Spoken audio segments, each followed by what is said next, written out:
Hey, so this Friday I got up way too early in the morning to get on a way too cold bus for 4 hours to go to Chicago for a Model United Nations conference, which was held at this hotel, which is amazing and had paintings of naked Greek people on the ceiling, so you know it's nice. And it also had Paul in a silly hat, which is a welcome addition in all situations. So in case you don't know, Model UN is an organization where teams from schools all around the world come together to simulate the actual United Nations by debating international issues as representatives of an assigned country. My country this year was Iceland, and my committee was UNICEF, which is a UN committee dealing with children's issues, particularly child poverty and child soldiers. Outside of international politics, we did get to see Chicago and all it has to offer, including a giant pile of scrap metal that decided it wanted to be art, and this statue of a woman that looks very unhappy to be standing next to a giant glowing mushroom. So then we walked forever and ever and ever to get what people in Chicago call pizza, but what I call a massive circle of cooked cheese. This woman seen here has perfected the technique for moving the cooked cheese in sliced form from platter to plate down to an art form that I imagine took years of practice to perfect. Arthur Sinclair, who, for the purposes of this video, let's just call Claire, was substantially less successful, but managed to get the pizza upright, which is an improvement from last year. Eating the pizza was accompanied by two traditions, the first of which was having Andrew tell highly exaggerated stories about me and me correcting him every step of the way.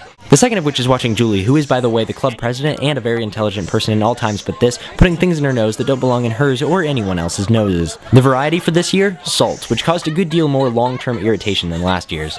Ah, peer pressure, you are a cruel mistress. Creepy stare is creepy. So that night there was a dance, but I don't believe in dances, so the only viable alternative was to have Madeline, Claire, and I climb 26 stories of stairs, which feels in a lot of ways like death, but without the lack of pain. Claire won by a substantial margin, but I'm going to blame that on the fact that I never did buy a shake weight or a Bowflex, as my television had so often recommended that I do, and was thus very much out of shape. It didn't help that my diet over the weekend had consisted of a disproportionate amount of chocolate almonds because I needed the protein, and I'm like, this would be way better if it was mostly chocolate. Bad call. This was followed by the three of us playing some stupidly complicated French card game, and because Claire is from France, apparently mandated that we use actual French cards. Someone should tell the French they got all their letters messed up. Hey Paul, what did you think of the Model United Nations conference? Bagel.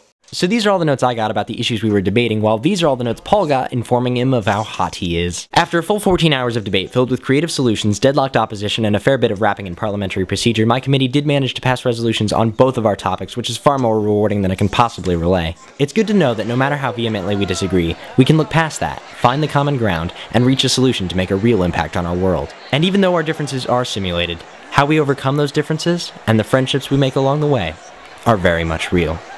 I'll see you all tomorrow.